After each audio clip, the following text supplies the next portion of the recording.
extracurricular athletics and pupil personnel meeting. We have a short but very exciting agenda, but I would like to start the meeting by welcoming Dr. Crutelli, who has been in our district for almost 4 decades, and this is her last month here. 4+ decades.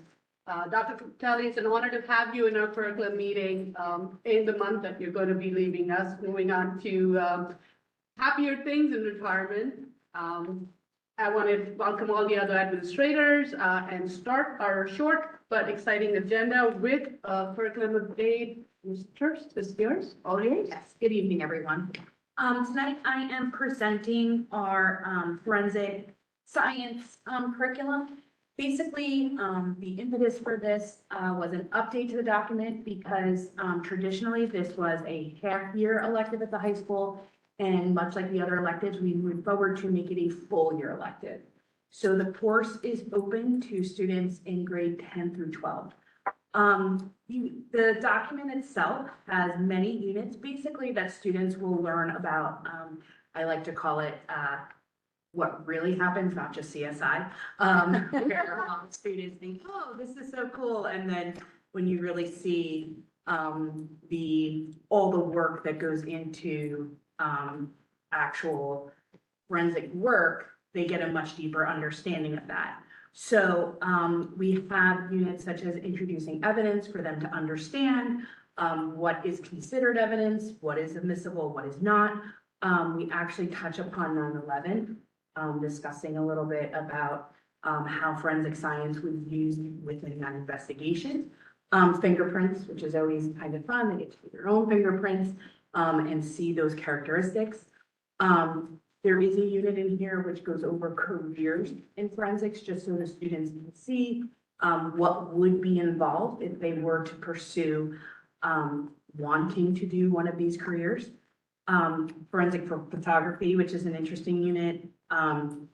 Handwriting, toxicology, blood evidence, of course, the DNA piece, and our final unit on criminal psychology. So really looking at the psychological aspect of perpetrators of crimes and how we would study that. So built into every unit are the next generation science standards, as well as incorporating many different sciences across the board, such as chemistry, biology, a little bit of physics. So it really is a wonderful class for students to just hopefully spark a little bit of interest. It's definitely one of the more fun electives that we offer. 2 quick questions for you. So this is the first year that we are offering it full year? Correct. This current school year? Correct. And are we adding new topics or just going more in depth on all the? We added some additional topics and then we're able to expand others.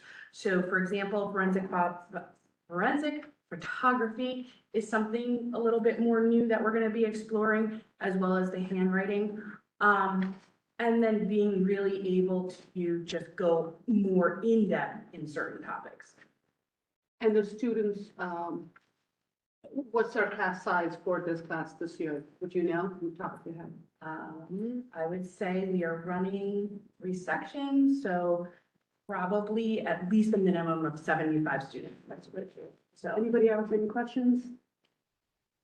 Awesome. Thank you so much.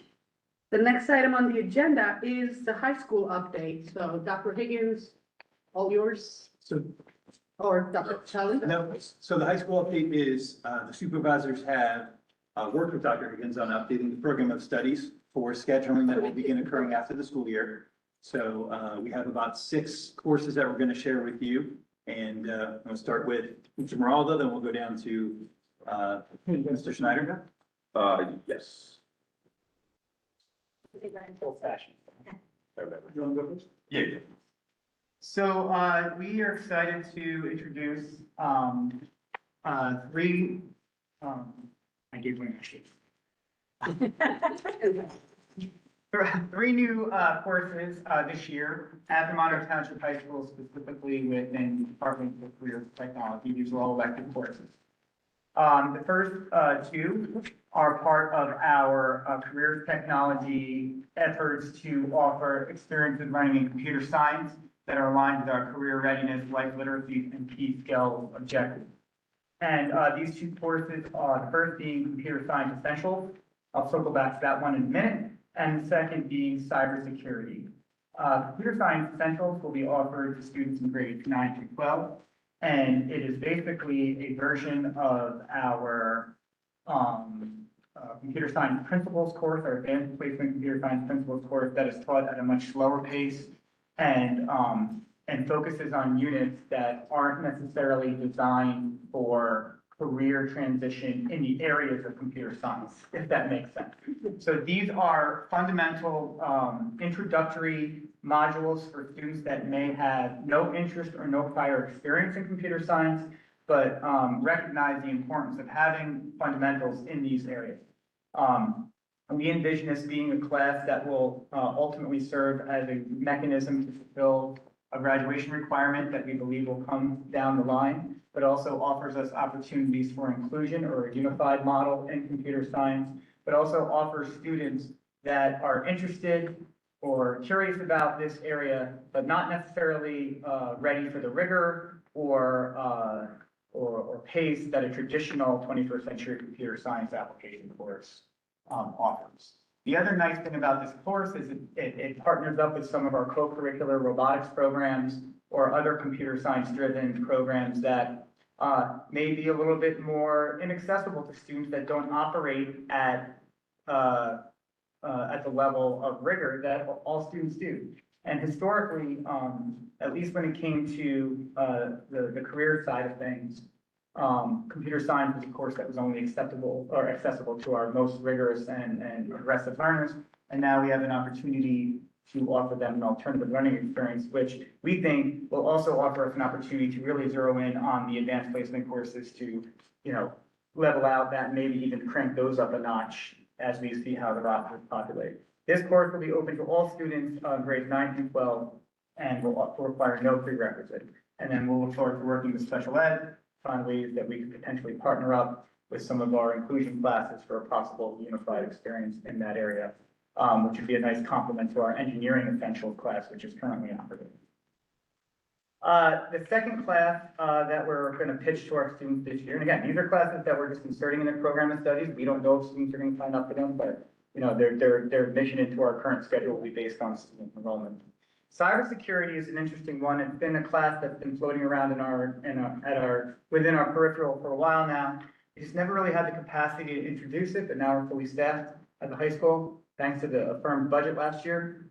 And we're finally in a position to where we can offer a career focused area of computer science outside of the AP realm. Cybersecurity is not just about the traditional sense of security like you would think of, protecting banks and financial markets.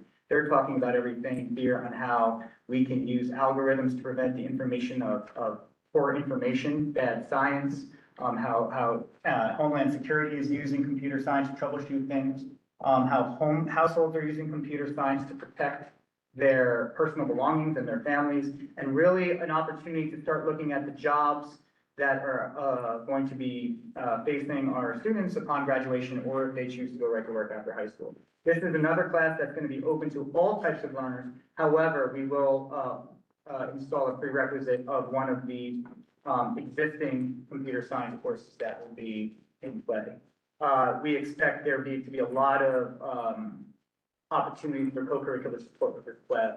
And what's nice about this cybersecurity realm is very scalable even down into the lower grades. If we are able to successfully install these two courses, what that would then do is activate accreditation at the high school from the Project Lead the Way system, because currently we have 3 classes that are currently in play in our computer science track. We hold Project Lead the Way accreditation in engineering currently. By installing these 2 new courses, we will then be eligible for accreditation in computer science as well, which would then offer additional college credit from the schools that are recognized by the Project Lead the Way network. The other thing that will happen if these courses are successfully installed is that the capstone course, which is the course that all of our students in the STEM Academy and our engineering focus track end up in Ms. Garashenko's class. Now, this capstone class can now be accessible to students in the computer science track, which then makes it accessible to additional funding and programmatic access. So what we're introducing tonight is a natural evolution of the existing programs, and it's consistent with our goal to make these types of programs more accessible to all types of learners in the district. So we are very excited about giving our students the opportunity to sign up for these courses. I have one more part I'd like to talk about, but I'll pause here if you have any questions.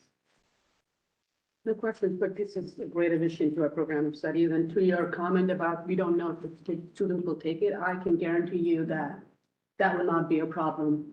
I know that there will be a lot of students, especially cybersecurity has been a very popular college major for kids leaving our school in the last few years that I've seen. So having an opportunity to try it out in high school, to know if that's really what they want to do is amazing. So thank you for adding these to our program of studies. Yes, Don, please The go ahead. dollars have been budgeted for the new course, right? Well, and that's, yes, sir. And that's the nice thing about this it's more of an evolution of an existing program than a new program. So we've been subscribed to this system, instructional curriculum system, which is called Project Lead the Way, in our career technology programs for over 10 years now.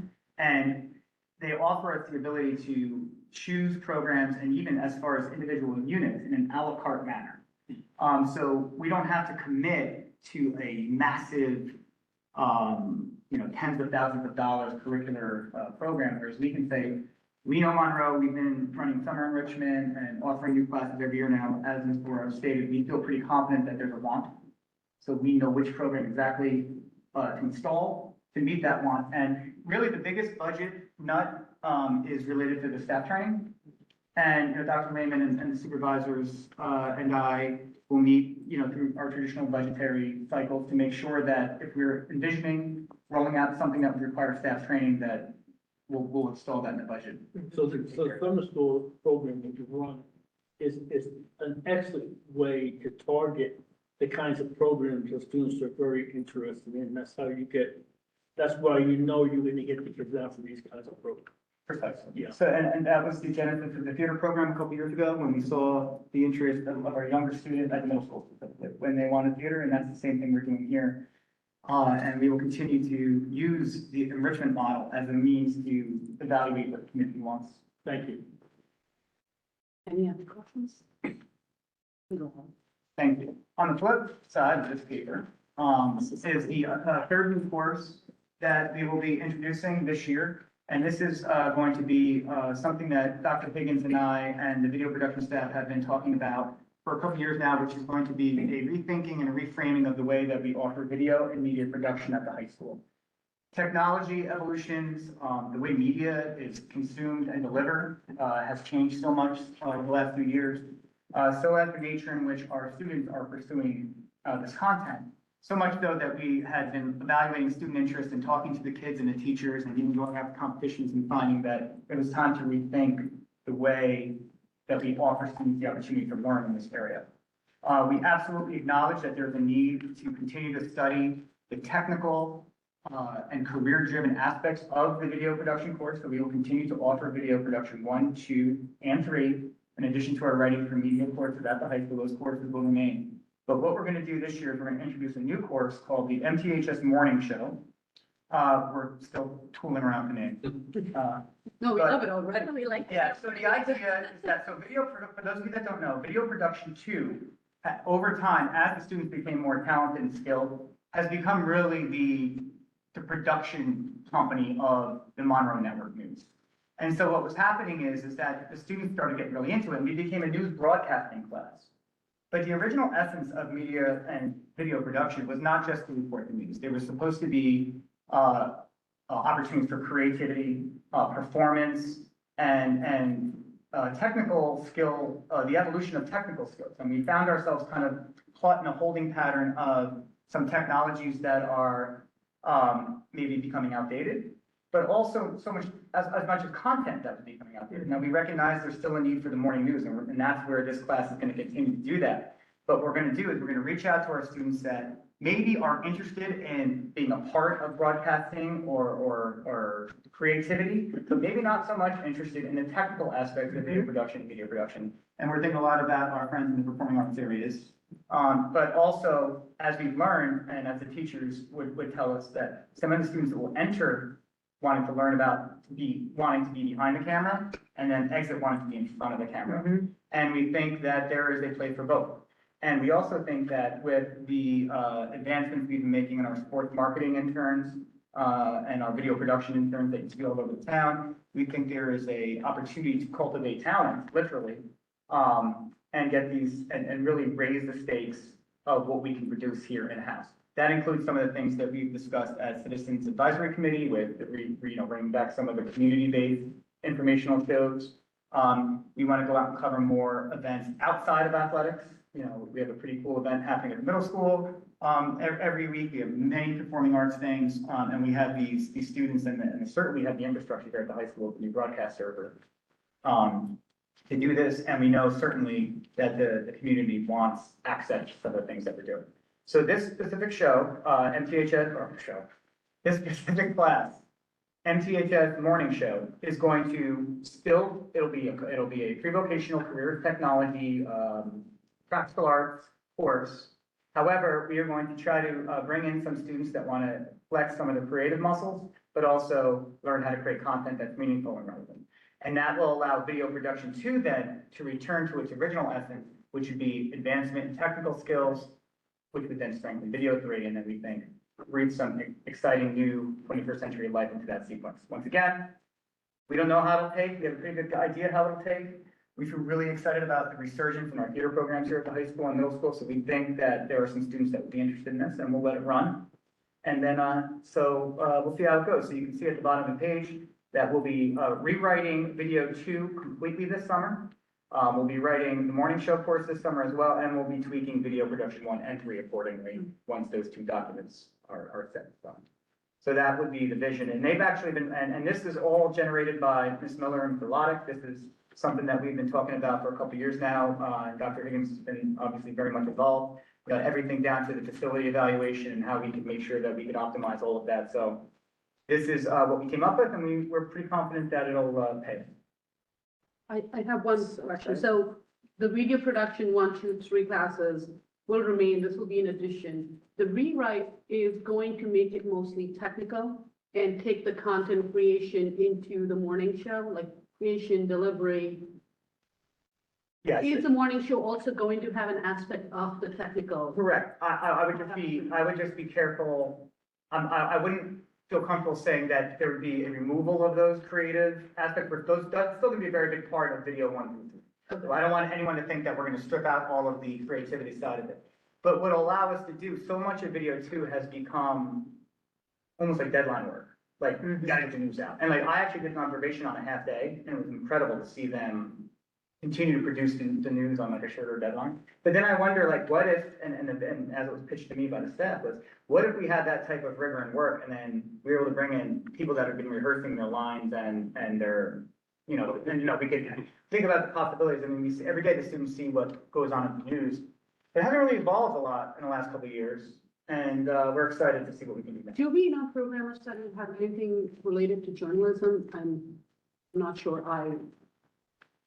There's a journalism class. There is a journal. They also work on the yearbook. Is that the same class that works on? No, the yearbook is a different class. The yearbook is it's an elective, so journalism 1 and 2 are separate electives. Okay, all right. Tie-ins, right. Go ahead. Yeah, I guess I have one other question. It has to do with the new courses in the center. So whenever these programs are great, but whenever you put a new program, either something comes out and/or it's planned, or these programs are built in during a common time where you might have all your electives, so you're either increasing the amount of electives that kids have a choice. So because we're living with what you call the overcrowded curriculum. I mean, that's something I've heard that term. I don't know if they're using a new terminology, but I've heard that term ever since I was a teacher. And we haven't done much other putting new stuff in because the technology's changing, obviously, and we don't have a choice. There's stuff that's outmoded. that we should be teaching. We're wasting time, it's valuable time. So how is this being implemented? Sure, so basically, and the reason it comes in December is so Dr. Higgins and Dr. Critelli have a very strict timeline in which new programs can be introduced because we have to orient our staff and the public. When it comes to electives, you know, the high school schedule offers electives all 4 months.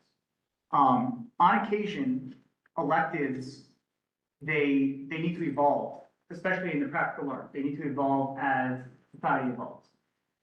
Many years ago, video production was the most popular and most sought after elective in high school, along with culinary arts, because of the technology, the acceptable technology, internet media, and even just accessible media and creativity was finding its way into the high schools.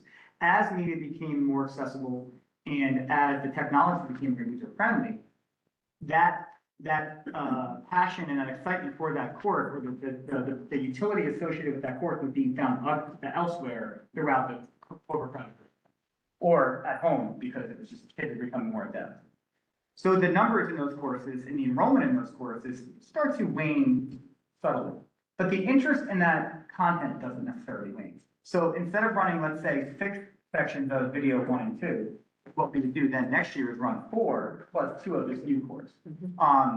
And if you know, if I was going to offer a course in lieu of something else, that would be a much different type of presentation and discussion, and would probably be something that would be hashed out over the summer more so than in a program of studies adoption. Yeah, because my concern would be, that what we do is we give kids too many choices, and the thing gets so overcrowded that, something's gotta come out, or you have to look at over a period of time, and it just, there's no other place to put it. And you'd still have the same population, or even for that matter, a dwindling population. And so you gotta be very careful in terms of what you're offering kids, because, the decision-making for kids, especially at that age, can be quite difficult. But they have so many different interests. I mean, I'm an adult, and I have difficulty with it because I have so many different interests, so I can understand kids, the brains are not really developed to that extent. I'm not sure mine is either, but whatever.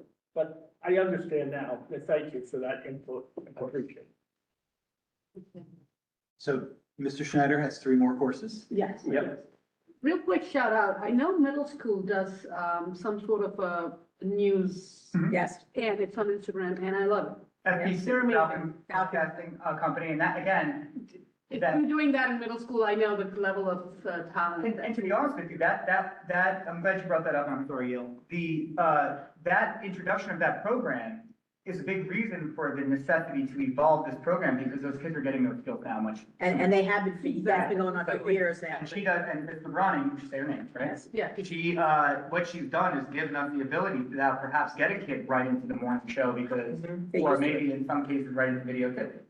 Good luck with this, good luck. It's exciting. Go ahead. Great, so I will be fast, but before I start, I would be remiss if I didn't give a huge shout out to Miss Erica Hawkshurst and the graphic design interns at the high school. If you see on this, tonight is really the debut of my brand new department logo. Oh, there you go. So I had this in I my like head. it. That was It the does plan. match your glasses. I had this design in my head where I wanted to combine phys ed with the I like arts and use my favorite colors that matches my glasses, of course, in the logo. I gave this idea to senior Jason Henry. He said, okay, I think I got it. And the next day said, hey, Mr. Snyder, what do you think of this? And I could not have loved it So anymore, cool. which is what it is. So as you see, it has the musical notes, the hockey stick, the camera, the paintbrush, so, and my Love it. favorite colors. So, Love it, love it. I want to, the interns are doing absolute professional work here at the high school, and Ms. Hawkshurst is doing a tremendous job. So, I did want to give them a shout out. Great work. So, the 3 courses that, from the, arts and phys ed department that we are going to do are not replacing any courses, but it's just really a natural progression and evolution of our current programs. The first is we are excited to introduce Digital Photography 3 next year, which is going to expand the skills really learned in digital 1 and 2, but really with the highest creative demands, and finding really giving students that are in this level their own freedom of expression as an artist to find their own voice in this area by using really advanced techniques in Adobe Photoshop and working on college level projects that's going to prepare them for post-secondary education, or some of them may even want to go on to school for digital photography or some area of that. And that's what this course is going to give them the opportunity to work on and continue to produce a professional level work and expand their portfolio, which they would have started in Digital Photo 1. So this course is open to juniors and seniors, and I spoke to Ms. Hawkshurst, and we are very optimistic that we're going to have several students interested in this course next year because they are currently in Digital Photo 2 and having a great experience there to expand. So we're very optimistic we'll be able to run this next year. Any questions on that? I have none. No, it looks wonderful. Yes, it's a Yes. great idea to keep.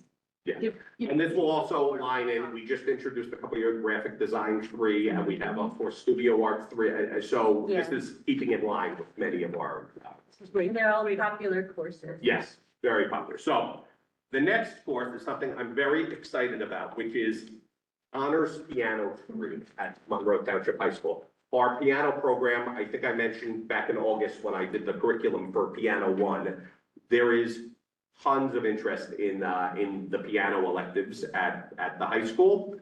And going to Honors Piano 3, it will, we're not going to run Piano 3 and Honors Piano 3. This is going to be the only Piano 3 course. We are running several sections right now of Piano 1. We expect that will turn over to Piano 2 and then Honors Piano 3.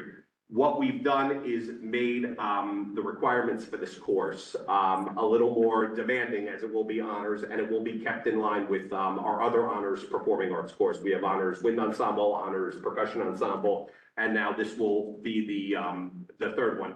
The prerequisite, they must take piano 2, or they may audition and have a teacher's recommendation for it as well, because there are certain students that have been playing piano since they were 6 that may want to join this course, so we do have an audition that would let them in and be able to skip the first 2 levels if they have that prior training. Some of the highlights of this is it's going to focus on 4-hand pieces and really standard repertoire in the piano literature. Throughout the course, they're going to study many different styles from classical to jazz and more, learn about the music theory behind the pieces, the structure and the form of many standard piano pieces. And as it is an honors class, there are going to be several solo piano performances through the school year as a part of that class. So there'll be one mid-year, one end of the year, and something that we've done with our other performance classes. Percussion ensembles was sort of the guinea pig for this a couple of years ago. Is their final exam is actually a performance similar to a college jury that would take place at college. So we're going to add piano to our level of honors performing arts courses, and we're very excited about that. We think there will be a lot of interest in this. Real quick, Yale, as you're talking, and we've talked about this several times, but as you're talking about it, should we take out the 3? Just call it honors piano? Because if you have a freshman coming in auditioning for this, their transcript would say honors piano 3 without a piano 1 or a 2. We can. So we have honors percussion ensemble and wind ensemble. The only thing is we do have piano 1 and 2. So we could do that, sure. So I'm just thinking logistically, you could have a freshman that takes this class. We said, when you and I spoke, we did say. Or you have a sophomore take this class. Yes, we said sophomore. It's going to be rare for a freshman, Right. but you could have we could have a sophomore take this class and only have piano 1. And then their transcript would say honors piano 3. So I think if we wanted to make this more conducive, we could take the 3 out of the title and just honors piano. great idea. So we would have piano 1, piano 2, and honors piano. Honors piano, you could take sophomore year on. Right. You don't have to take 1 or 2 as long as you audition in. Yeah. I think that's a great idea, Dr. Engler. Yes. Yeah, but for the students that went through the progression though, of piano 1, 2, it would be piano 3, but since we're It doing doesn't that. need, right, it's just not. So you would say open to those students who have completed honors, excuse me, And it says completed piano 1 and 2, right? It Or, says piano 2 or. I love the fact that you provide the Or other, because audition. there are some children that are extremely talented and we wouldn't want them to miss out on the opportunity. Yeah. I think it's very No, fair. Dr. Higgins, I think that's a great idea. So we will make this change in the program of studies and put honors piano. Call it a day. So, any questions about, honors piano? No, wish I could play. Next progression. But Wish I could play. our final one, we're gonna jump over to the, hockey stick part of the logo, the dead part of it. I mentioned this briefly when I did the curriculum a few months ago for strength and conditioning 1. We are adding strength and conditioning 3 to the program of studies. We anticipate that we will be able to run this course, not next school year, the following school year. So with the advent of option 2 for seniors, which is in our second year and going very smoothly, we had opened up strength and conditioning 1 to sophomores. So 10th graders are allowed to now take strength and conditioning 1. So the idea was, if that's open to sophomores, if they want to continue with the program when they are seniors, we need a strength and conditioning 3 course. So now we will have strength 1, which is open 10 through 12, strength 2, 11, and now strength 3, which will be open for seniors. And like I said, we anticipate running this in 2 school years.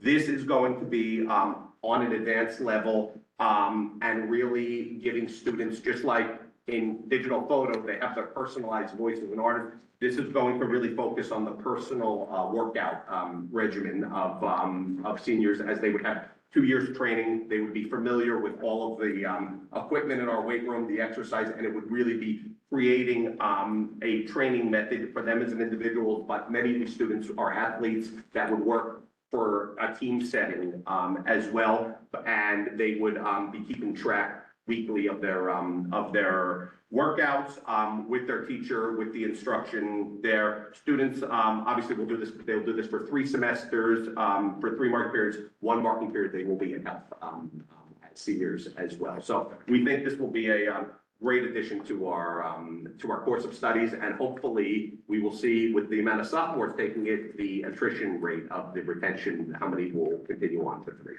That's my question to you, Mr. Snyder. So given that this is only for seniors and we have option 2, and do we anticipate enough students will take this as a full year course?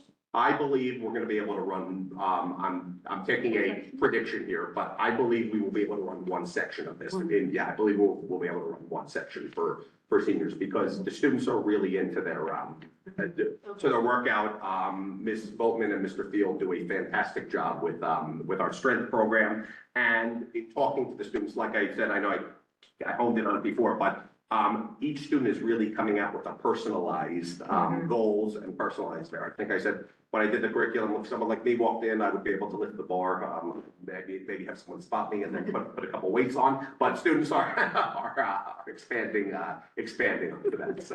So it's very exciting, and we're going to keep track, Dr. Higgins and I, of the numbers of the students that are sophomores currently that are moving on to strength 2 next year, and that'll kind of give us a better idea of what it'll look like. But I think it's important to offer this in the program of studies for those students that do. I have a question. I've noticed that for this course, you put a minimum grade, like 85 or Yeah. higher, but that's not true for digital photography. Is Yeah, that that was for phys ed. more like? That was for, that came out of the program of studies for, we're looking at that in the performing arts. That was a past, but that's been in the program of studies for,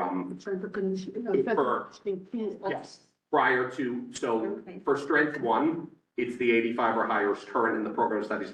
That, Dr. Higgins, correct me if I'm wrong, I believe that was a past practice from before my time. You have to show a level of performance in one level to get. Correct.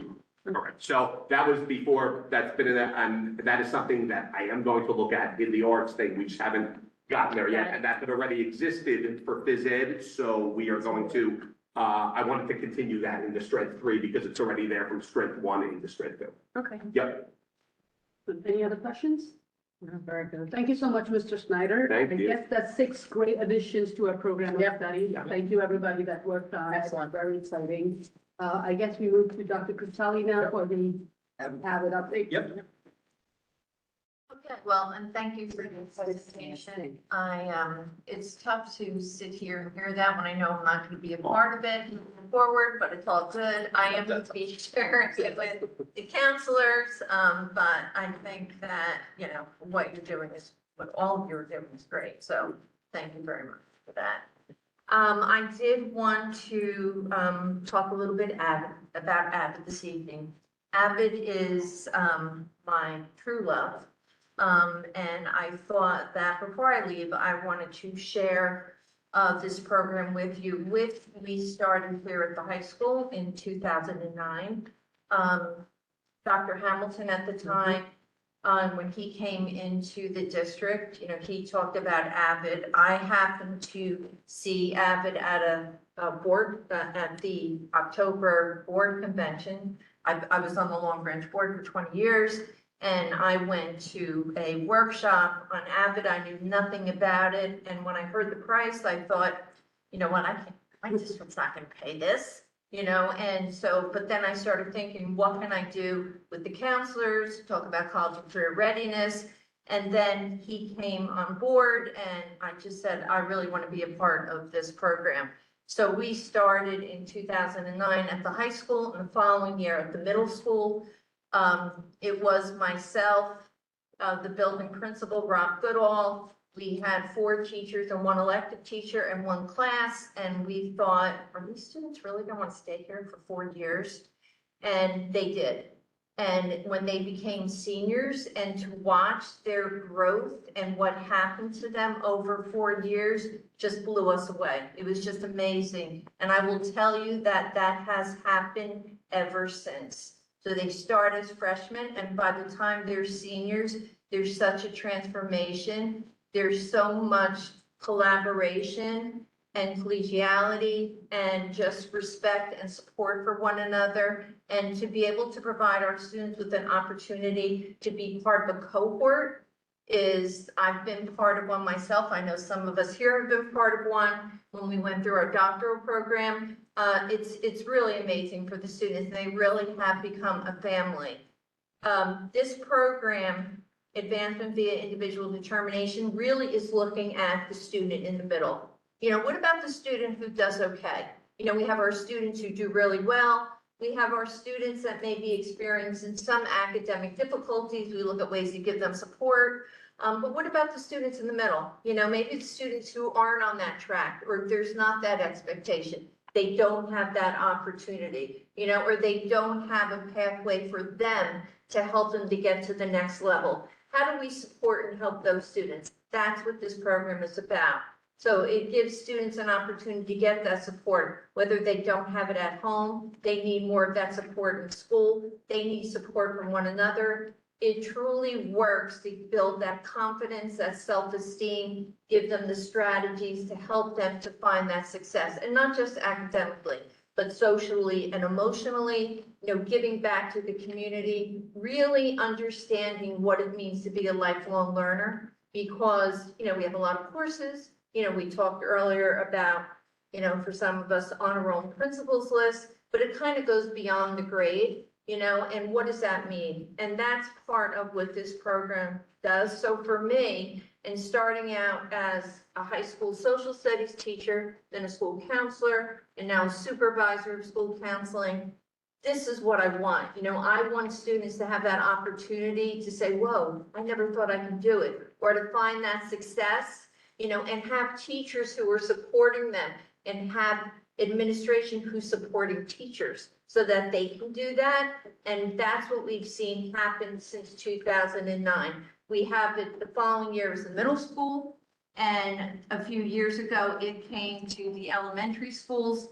And it's just been an amazing program. And it took us time to talk about what Avid is to our staff, with our students, with our parents. You know, it's not just about it is about acceleration. It's not about remediation. So it's how do we give them an opportunity, to excel? So these students, they have the ability, but for whatever reason, there are barriers, and we try to get through those barriers to help them find that success.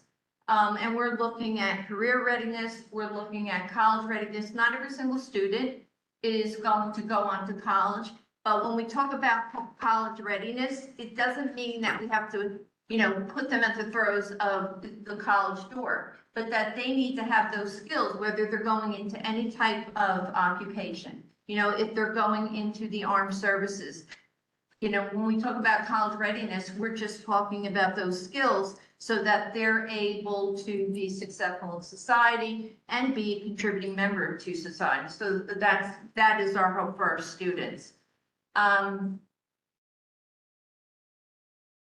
We had to get through the barrier of, talking about acceleration and not remediation. And we started at the high school. Right now, we have, over 35 staff members who are involved at the high school. We have AVID at every school, at every grade level at the middle school. And we have our Woodland School, our 4th and 5th grade program there, which is a little bit different than the middle school. And then the high school is a little bit different than what's happening also at the middle school. So it changes and progresses as it goes along.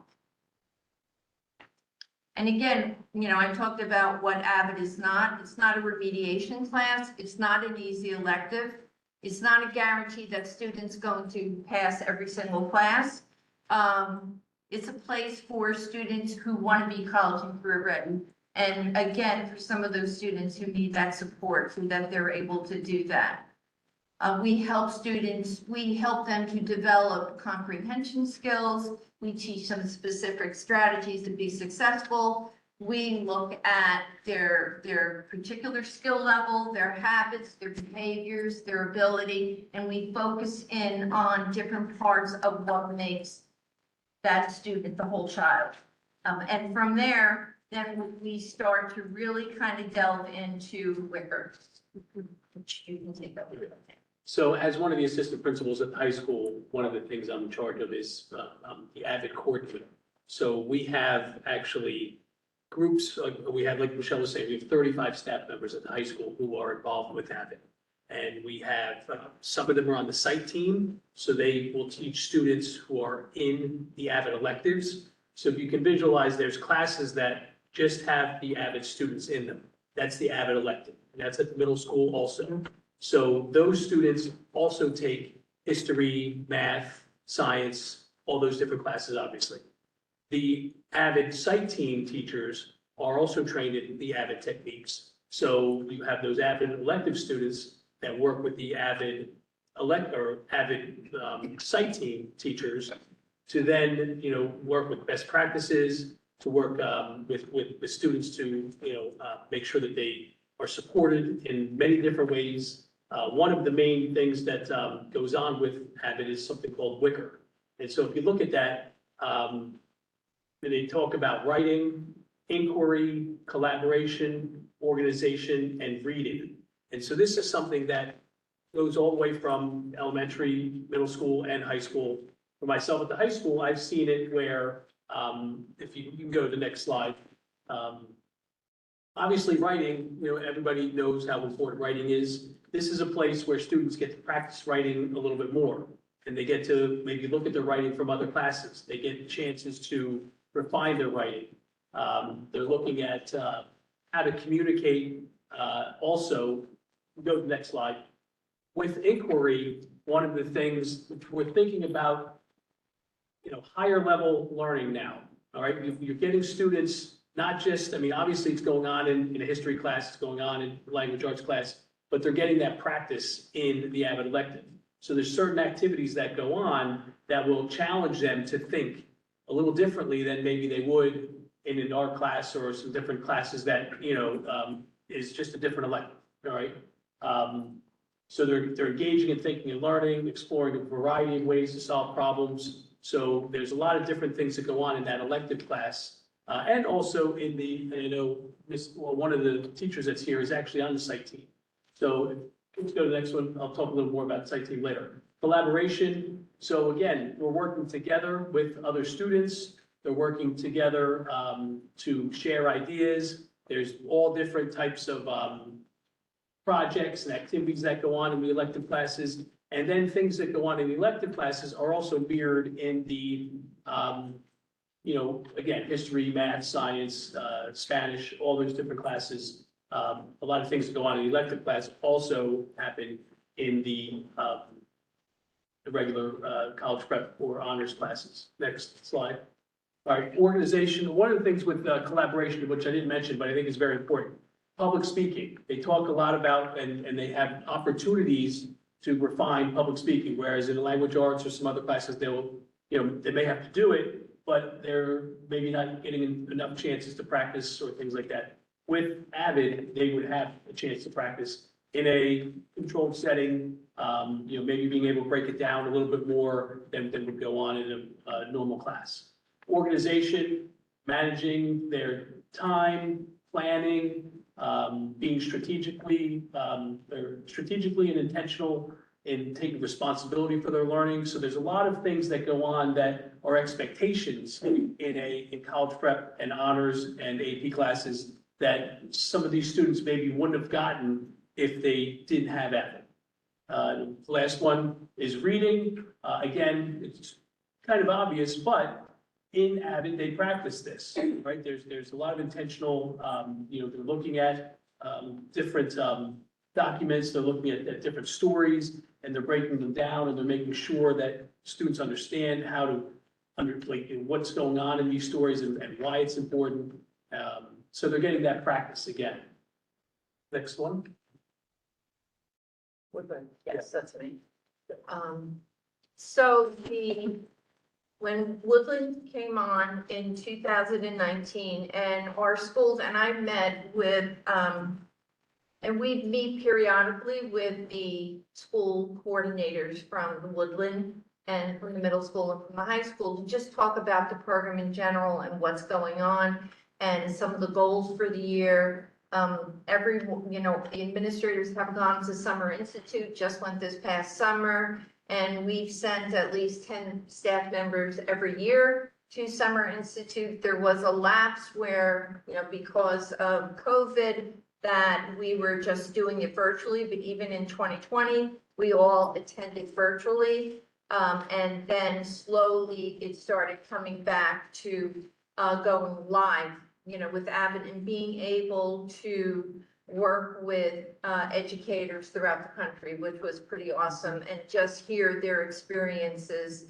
with Avid and what it was like for them.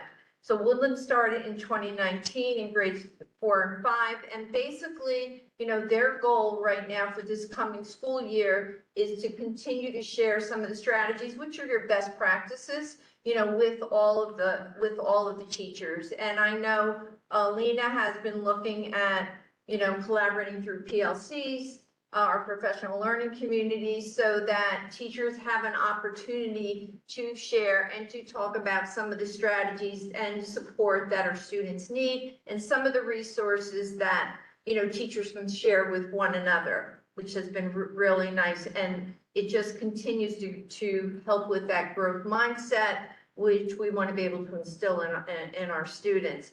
At the middle school, again, that started right after the high school in 2010. We have 6 Avid elective classes. That includes grades 6, 7, and 8. And the Avid elective teachers at the middle school are awesome. One of our Avid elective teachers, Chrissy Fasaki, is also our tutorology coordinator with Renata McKenzie from the high school, who's also one of our Avid elective teachers. And that tutorology program that we've had since 2009 is really helping students to engage in their own learning. So when you have a tutor, we've had college tutors, we've had our students who come back after they leave the high school. They work with our high school students and they work with our middle school students, and they continue to do that. But it's not a tutor who's saying, let me show you how to do this, or here's the answer, now try to figure it out, or let me just show you what you did wrong. It's trying to get them together, really like in a collaborative study group, where they can come together and try to figure out, you know, what's going on, what's the problem, how do we work through that problem? And then just having that experience with working with other students, working with a tutor who's there to kind of guide them, and then you have the avid elected teacher who also process, you know, which is phenomenal. It's been challenging through the years when we first started, because we started by trying to get college tutors, and then eventually we came up with, you know, a program where we can give our high school seniors who are avid students the opportunity to tutor students in grades 9, 10, 11, and also at the middle school in grades 6, 7, and 8, so that they have an opportunity to, you know, increase some of the skills that we hope that they're going to be able to do. And then at the high school, we can talk a little bit, Dr. Szymanski, about that.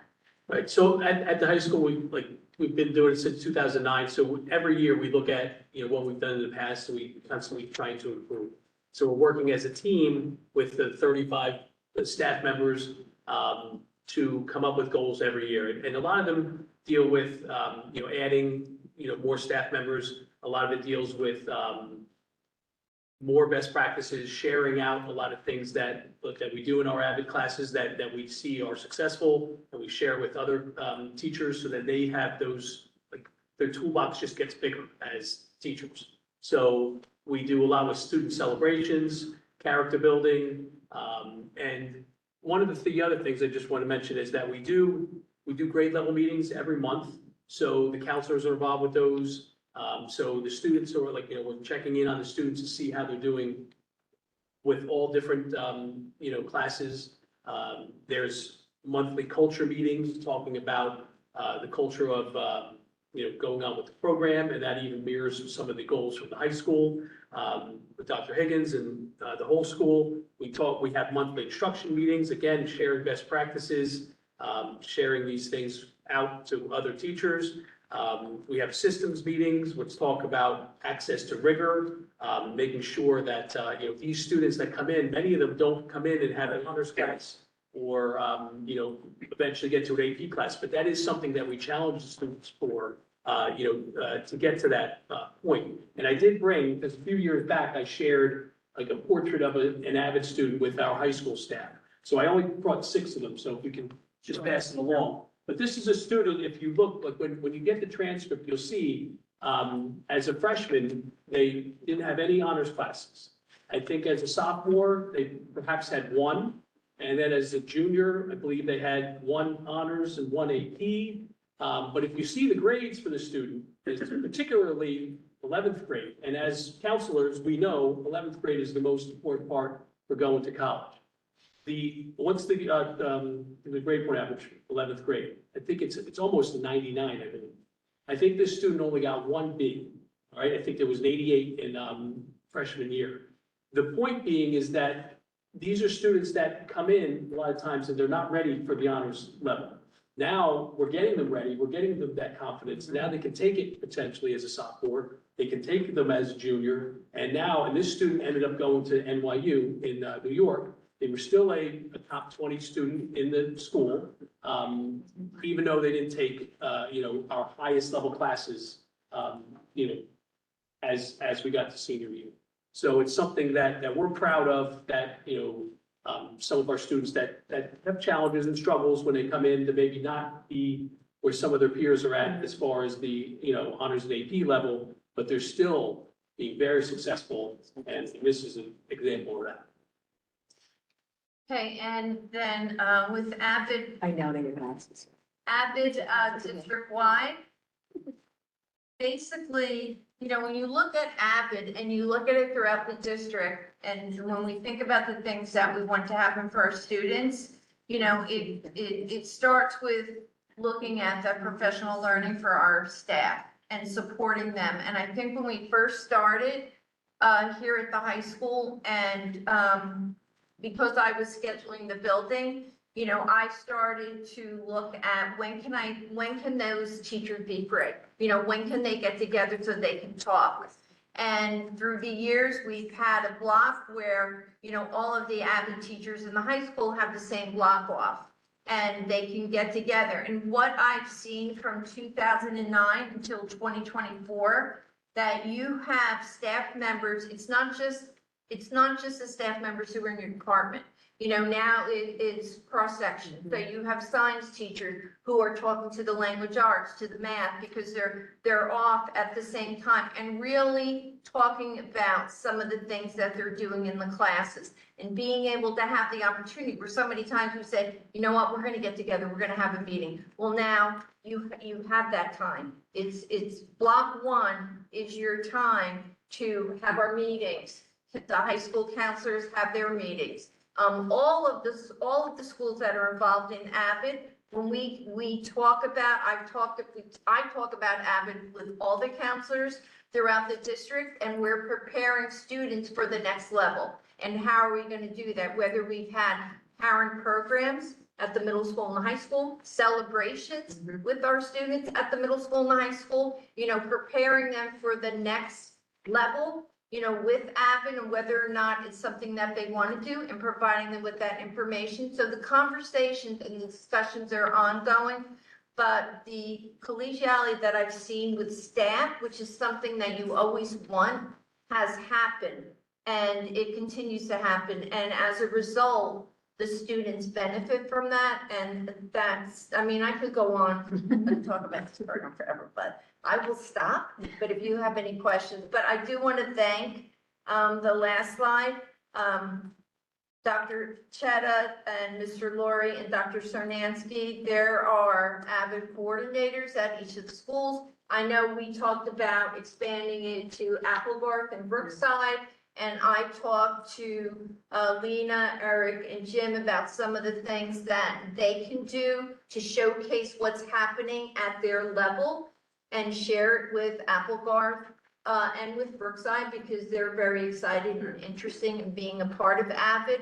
And it will just continue to grow and be part of who we are. And I have to say that I have to thank Superintendent, Board of Education for affording us the opportunity to continue to do this, because it's truly awesome and it really does make a difference. And I hope that at some point you'll get a chance to go to Summer Institute, you know, and even if you go for one day and just get a feel for what it's all about, you know, you'll know what I'm talking about. So if I may, so now that you've let the cat out of the bag, so we've already started scheduling. So one of my superintendent's goals with the board is to the expansion of AVID. I was the first person who went with you Yes, you to do. Georgia.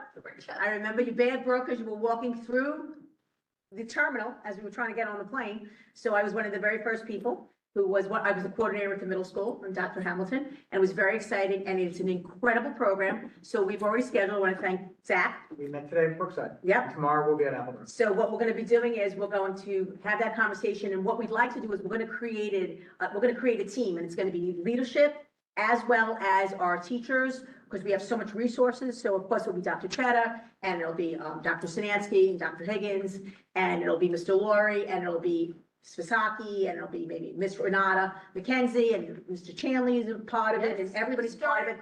Yes, he was the first advocate for my husband. So it's very, very exciting because it's best practices. And I remember the conversation I had with Gonzalo. We've always had this conversation. Shari, why is it that everybody in the accelerated classes and everybody in the classes that have needs, whether it be basic skills or special education, why are they not getting these strategies? So I said, I agree. Give us time. Well, we're here. Time has come.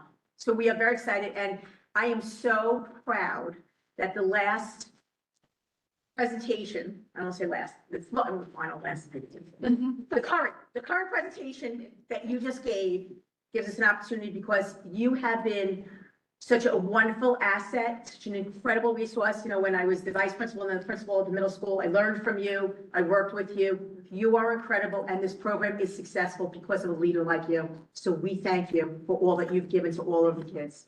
We thank you. Thank you.